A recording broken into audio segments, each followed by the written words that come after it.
Mesdames, Mesdemoiselles et Messieurs, bonsoir à toutes et à tous. Soyez les bienvenus sur la tribune d'éveil des consciences. Alors, à la une de l'actualité internationale, les nouvelles sont très bonnes pour l'Afrique des souverainetés.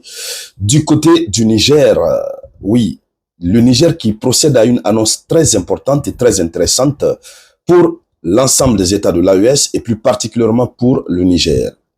Alors, cette annonce qui vient à point nommé est une annonce tant attendue. Et d'autres pays même de l'Afrique attendent une telle sorte d'annonce de la part de leur gouvernement. L'annonce concerne quoi? L'annonce concerne la création de deux compagnies aériennes. Une première compagnie aérienne pour le Niger et une seconde compagnie aérienne pour les États de l'AES. Voici l'annonce qui est faite. Nous allons aller dans les profondeurs pour voir exactement de quoi il s'agit et comment est-ce que les choses sont en train d'être préparées, comment les choses vont se dérouler. Mais ce qu'il faut déjà dire, c'est que l'Afrique est en perpétuelle révolution. L'Afrique est dans une logique inarrêtable. Les leaders africains de l'AES sont en train de montrer le bon exemple. Voyez-vous, mesdames, mesdemoiselles et messieurs, lorsqu'on parle de compagnies aériennes, nous avons suffisamment de richesses qui peuvent nous permettre d'avoir des compagnies aériennes. Mais nous n'en avons pas. Parce que nos dirigeants n'ont jamais voulu. Et parce qu'on les a imposé cette mauvaise volonté politique. Je vous donne un exemple.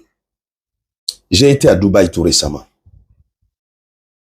À Dubaï, lorsque vous passez à côté de l'aéroport, vous voyez les avions garés, des multitudes d'avions.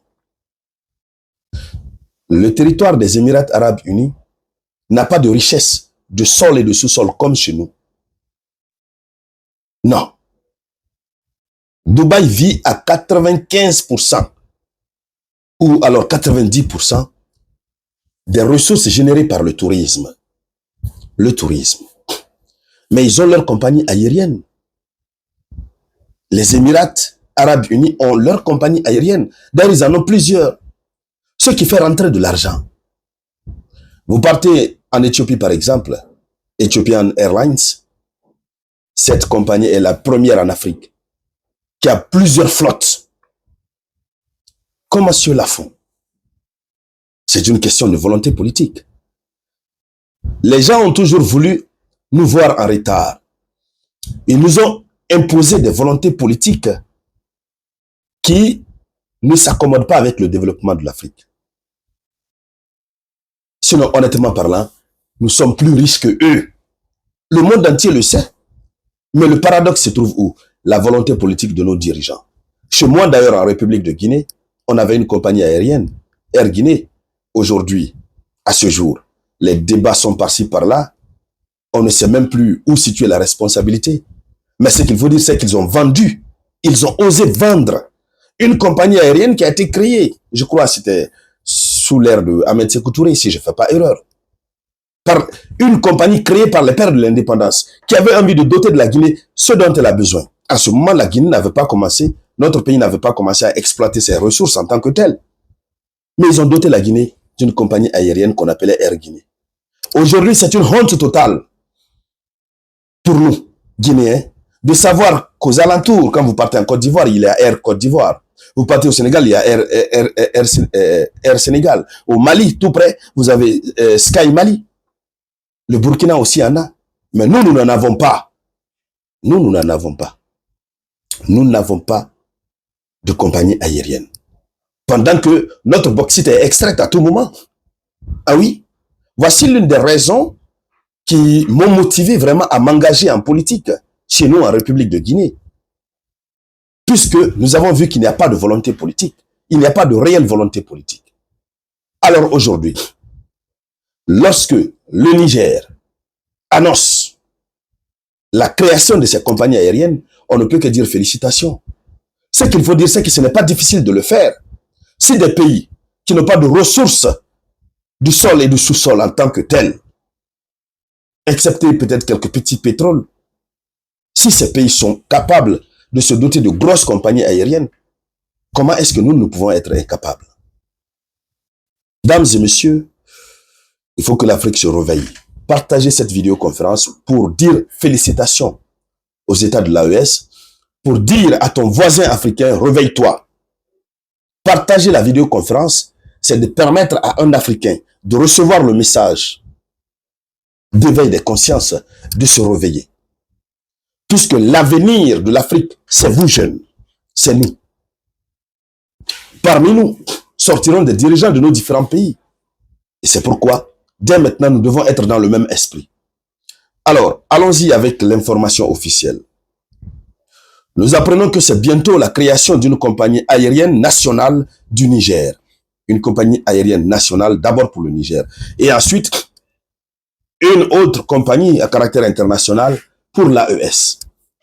Vous avez vu que malgré que les gens étaient en train de critiquer, étaient en train de saboter l'AES, mais ces États ont continué le petit bonhomme de chemin jusqu'à se doter d'un passeport de l'AES. Un passeport de l'AES qui est déjà, je crois, entré en vigueur le 29 janvier passé. Ça veut dire il y a la volonté d'aller de l'avant. Nous avons aussi assisté à la mise en place de la force conjointe, de la force unifiée de l'AES, qui compte 5000 hommes. Il faut comprendre quand même que nous sommes dans une véritable révolution. Et aujourd'hui, le secteur économique est très touché en Afrique. Pour ce faire, qu'est-ce qu'il faut? Il faut essayer de revoir. La création de la compagnie aérienne va permettre, de renflouer les caisses de l'État. Beaucoup, d'ailleurs. Deuxièmement, cela va permettre de désenclaver nos territoires. C'est-à-dire, vous ne pouvez pas comprendre que la politique de diviser pour régner, excusez, je l'ai toujours dit, c'est une politique qui a toujours été appliquée par les Occidentaux qui l'ont imposée à nos dirigeants. Au compte de cette stratégie, il y a ce qu'on appelle l'enclavement. Il faut éviter que les peuples se fréquentent. C'est lorsqu'ils se fréquentent qu'ils vont échanger d'idées, les idées vont émerger. Si vous remarquez un peu partout chez nous en Afrique, il n'y a pas de route, c'est l'une des raisons. Ils ne veulent pas qu'on soit désenclavé. Alors, le Niger a pris la responsabilité sur lui-même. Partagez-moi cette vidéoconférence. Mettez beaucoup de j'aime, s'il vous plaît. Abonnez-vous, cliquez pour vous abonner. Le Niger a pris la responsabilité sur lui-même de faire en sorte que son territoire est très vaste. Mais il faut qu'il y ait des aéroports. Bon, peut-être on va dire des aérodromes, en tout cas des aéroports, à l'intérieur du pays, pour que le déplacement des gens soit facile. Oui.